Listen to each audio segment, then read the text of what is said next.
Thanks, Eckhard, for the introduction. The title of my presentation and the paper, and apologies for not submitting the paper, I have to say, but it's still a work in progress.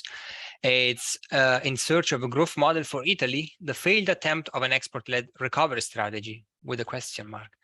So let's start. First of all, I would like to provide a little bit of a background on the Italian situation and the Italian case. And after the global financial and economic crisis of 2007 and 9, in the country, we observe a worsening of the economic and social condition with the deterioration of public finances. In 2019, GDP per capita was 6.4% below the pre-crisis peak of 2007. In 2014, unemployment was almost 13%, and youth unemployment was above 40%, so very striking figure. Poverty rate doubled between 2007 and 2018 from 3.5% to 7%. And as if it were not enough, the debt to GDP ratio increased by almost more than actually 30 percentage points between 2007 and 2019. So how to explain the decline of the Italian economy, and in particular the lack of recovery after the global and financial and economic crisis? This is not to say that the Italian decline or stagnations begin after the global crisis. The Italian economy has been stagnating for at least 25 and probably more years. But for our discussion here, I've decided to follow on the period after the global crisis. And my research question, which is more interesting for our discussion in this workshop, is which regime emerged for the country after the global crisis, and how to explain the regime transition.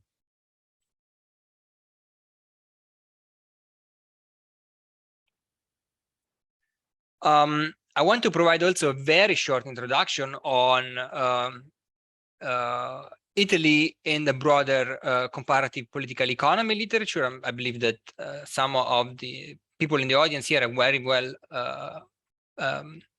aware of this. So in the variety of capitalism approach, which was the dominant approach until recently, so we all know that there was this distinction between liberal market economies on the one hand and coordinated market economies on the other, and the distinction was based on supply side characteristics of a capitalist economy.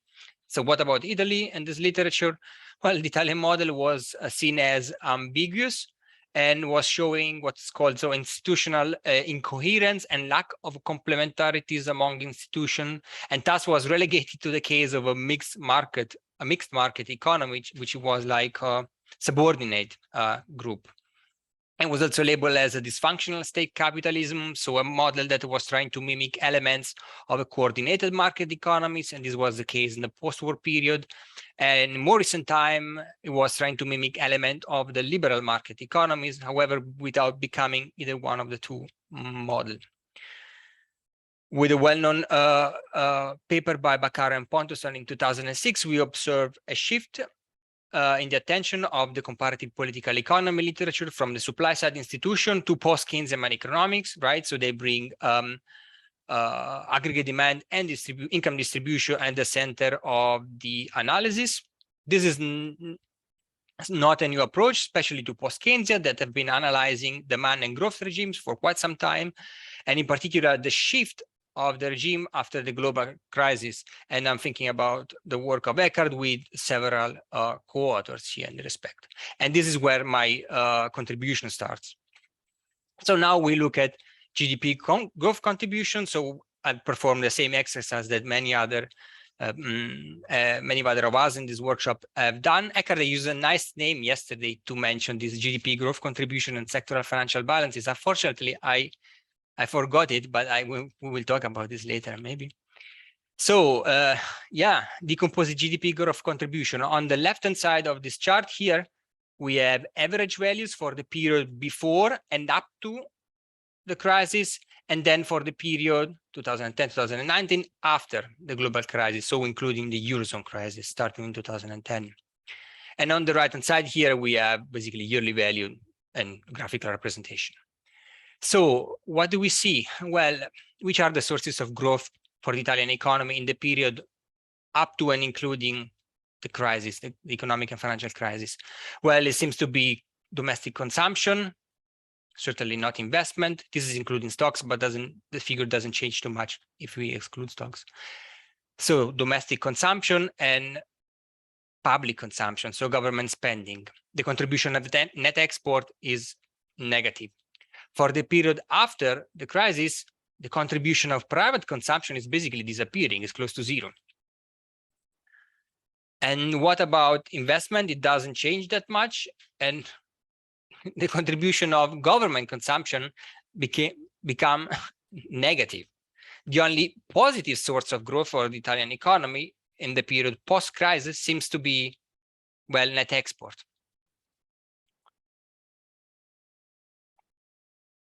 And we also look at the sectoral financial balances, again, for the same two periods, so before and up to the crisis and after the crisis. Again, as before, we have average values on the left-hand side, and we have yearly values and graphical representation on the right-hand side. And we see that the sectoral financial balance of the household sector before the crisis was actually positive. Of the corporate sector was in deficit, was a small deficit, and the government sector was also in deficit, whereas the financial balance of the foreign sector is positive, meaning a current account deficit for the country. In the period post-crisis, we see that the household sector is still running a surplus. Now the corporate sector is consolidating, and the government sector is also still running a deficit, but lower than before. And now the sectoral balance of the foreign sector has turned negative, meaning a current account surplus for the Italian economy. So which growth model, in particular, which growth model for Italy after the global crisis? Well, Italy can be classified as a domestic demand-led economy in the period before the crisis, yes, but can we classify Italy as an export-led in the following period, given that the only positive source of growth was net export? Well, if we look at this nice quotation from the paper by Carsten Kohler and Engelbert Stockhammer, and I read now, a genuine export-led growth model is one where the dynamism of exports translates into high economic growth underpinned by a political coalition. Well, if this is the definition of an export-led model, we struggle to define Italy as a genuine export-led economy, right? Because the improvement in trade balance mainly due to decreasing import. So if we look briefly at the right-hand side of the slide here, we see that net export are actually rising in the post and are positive in relation to GDP and the positive in the post-crisis period. But the dynamic of the net export is primarily driven by the dynamics of import, as we can see here in this bottom part. We see that from 2009 onwards, export is on a rising trend, but import is actually falling. And this is the effect of the Eurozone crisis and the austerity to then pick up again. So the dynamic of a net export is basically determined by domestic income and domestic demand, so the demand for imports in particular. So we cannot say that the Italian economy shift from a model driven by domestic demand to one driven by foreign demand. What is responsible for the shift is the restrictive macroeconomic policy regime that made Italy, as borrowing Eckart's terminology here, a stagnating export-led economy. In the paper, what I try to argue is that the country openly attempt to follow, after the global crisis, an export-led recovery strategies, meaning a recovery strategies solely based on foreign demand. So how to sustain growth after in the post-crisis period with other drivers of growth were, for a reason or another, impossible for the countries, right? Like domestic private consumption, or let alone public demand, given the European economic policy context. In particular, I'm thinking about European fiscal rules in this case. So, and Italy, I argue, committed itself to a recovery strategy sustained exclusively by foreign demand, following the example of Germany, the prototypical export-led model in our discussion. So here on the right-hand side, we have basically just another way to present the sectoral financial balances. On the horizontal axis of the graph, we have the current account, percent of GDP. On the vertical axis, we have government balance in percent of GDP. And what we can see that the country is slowly moving towards the green area here. And in the green area, three conditions are simultaneously satisfied. We have a current account surplus. We have a government budget balance or government deficit below 3%. And we have a private sector in surplus, which usually tends to be the case, especially in the period after the crisis. And what I try to argue in the paper that the country was pushed towards the green area by the macroeconomic policy context at the domestic level and at the European level. We also have to say that Italy certainly was not the only Eurozone country to follow this trajectory, rather so to tend to go into this green area. I would rather say the large majority of the Eurozone countries over time tended to go into this area. Here I have a little bit of a dynamic chart that is showing the 19 countries of the Eurozone. And time goes from 95 to 2019, and we will see the countries moving in the XY plane, and we will see that over time they will all converge to this green area. And particularly after the crisis. Now we have a crisis, and then we have the period of recovery, and all the countries in the euro area are exactly following the same strategy. What does it mean? It basically means that the Eurozone has also been noted by Eckhart and others that the Eurozone as a whole has become an export-led area, an export-led economy, well, to the detriment of the world economy, right? Because it's become a free rider of aggregate demand generated elsewhere. So, and by doing so, contributed to rising imbalances and so on. And we'll come back to that in the conclusion. And again, what I try to argue in the paper that Germany was taking like some sort of role model in all this. In the mainstream view, Germany's success, in particular after the mid-2000s, was improperly attributed to painful but necessary economic reforms, right? We all remember how Germany, in this mainstream narrative, turned from the sick man of Europe into a proper model for the whole European Monetary Union, thanks to the binomial of labor market flexibilization and restrictive budget policy, right? For example, the Schuldenbremse, the debt brake in English, that serve as a blueprint for the strengthening of the European fiscal rules. This interpretation was, of course, questioned by many heterodox voices, but somehow remained deeply ingrained in the European policy discourse. And of course, other heterodox commentators clearly criticized the role of Germany and said that Germany pursued the mercantilist strategies to the detriment of its European partner and in violation of the European rules. And but yes, I argue that Germany's export-led mercantilist regime to some extent resulted particularly attractive to Italy, given the similar export-oriented manufacturing vocation of the two economies. And I want to provide a little bit of background on this. So can we consider Italy as an export-led economy? Certainly what we consider Italy is a large industrial country, is the second largest in the whole European Union, right after Germany and before France, as we can see from this pie chart here on the left-hand side of the slide. And I've performed a very simple empirical exercise here, and I've built an export similarity index by product, following the formula by Finger and Kreining in an old paper in 1976, to support my thesis that there is a strong similarity, in particular in the export of Italy and Germany, so that Germany was this role model for for Italy. And that's exactly what I find. The export similarity index by product has the highest value when I'm comparing Italy and Germany.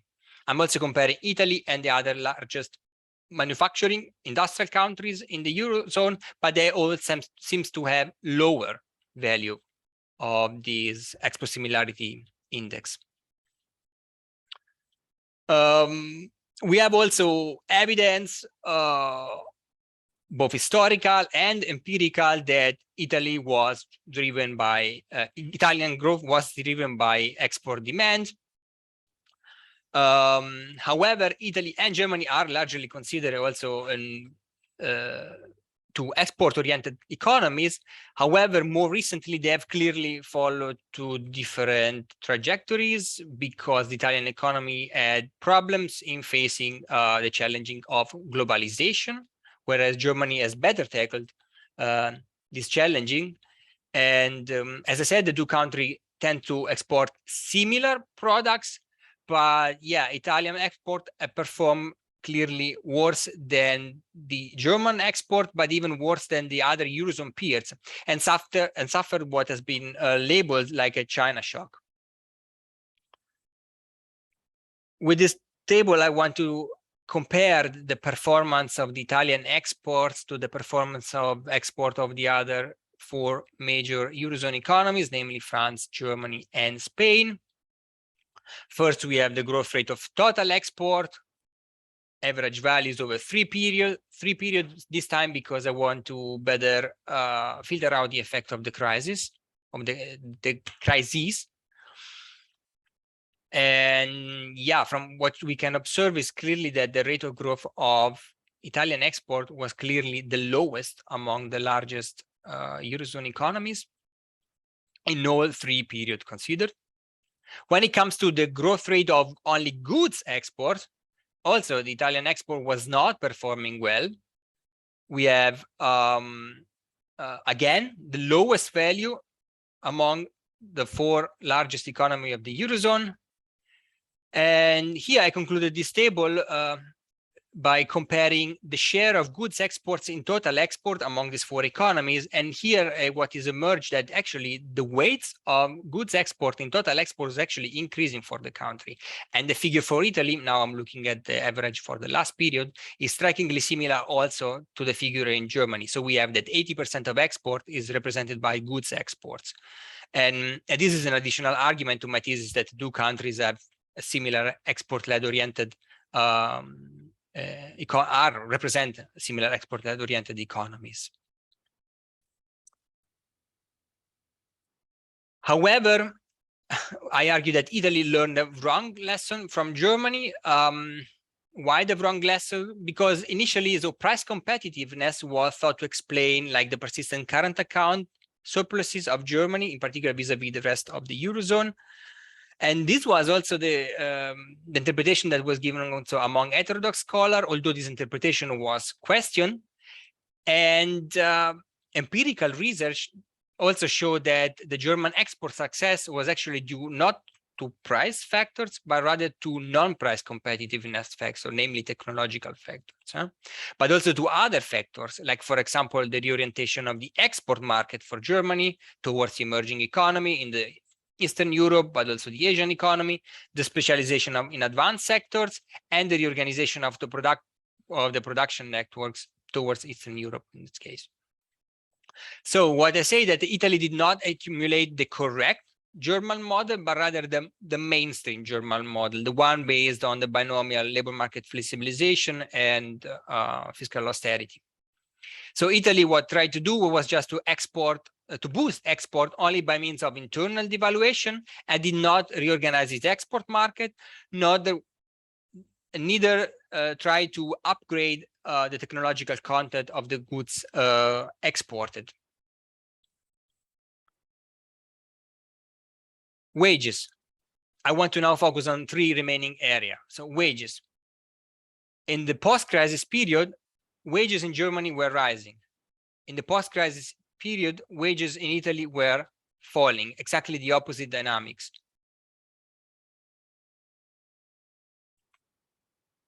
Main trading partner for Germany, Germany was able to reorganize its export markets toward Eastern economies and Asian economies.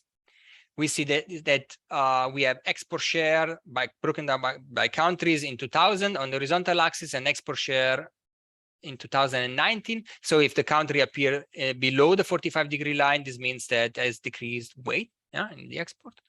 And if it appear above, it means that has increased weight in the export of Germany in this case. And the dimension of the side of the bubble here indicates the export share in 2019. So we see that in 2019, the largest trading partner for Germany was still the United States, but China has gained a lot of ground, followed by Poland, Czech Republic, and a number of Eastern European countries and Asian countries. So Eastern European countries are highlighted in orange here, whereas the Eurozone countries, which are in blue, are losing ground.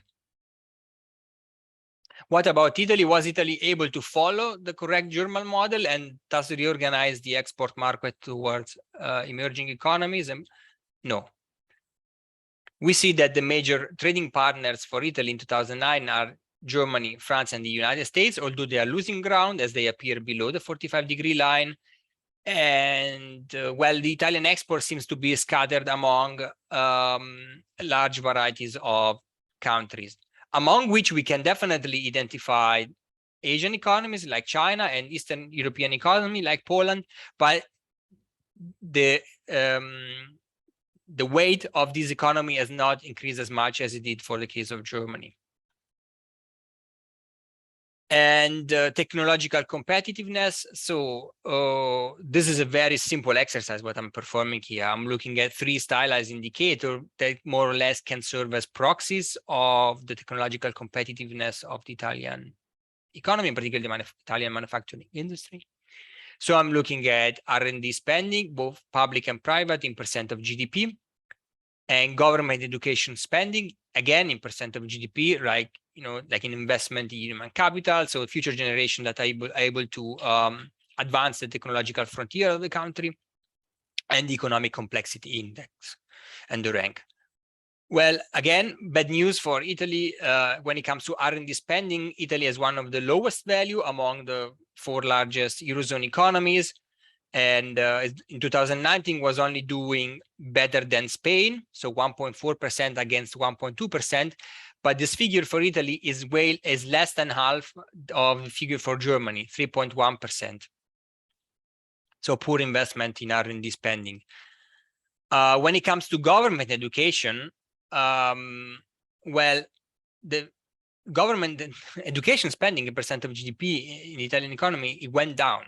This actually seems to be the case also in Spain and France. So it seems to be a common problem in many other countries, but not in Germany. If we look at 2019, well, we see that Italy has the lowest figure, so the lower value of government spending on education in terms of GDP. And when it comes to the economic complexity index, well, the difference in this case between Germany and Italy is striking. Italy appears at the very top of the rank, right, in the 2nd position, although has been losing ground in more recent time, at the 4th position in 2019. And Italy seems to be way below that in the 13th position, although, and also actually doing going backwards, and now appearing in 2019 in the 17th position of this. Only worse than Italy in this case has been doing only Spain.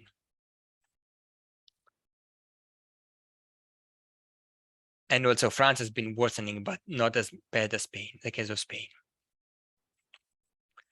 Conclusion. So this is an attempt. I realize the limitation of my approach, and I'm actually looking forward for the discussion to have a little bit of new inputs and ideas from the audience. So this is an attempt to explain the Italy stagnation, in particularly after the global crisis, with a failure of an attempted export-led recovery strategy. And Italy turned into what has been called by Eckhart the stagnationist export-led regime.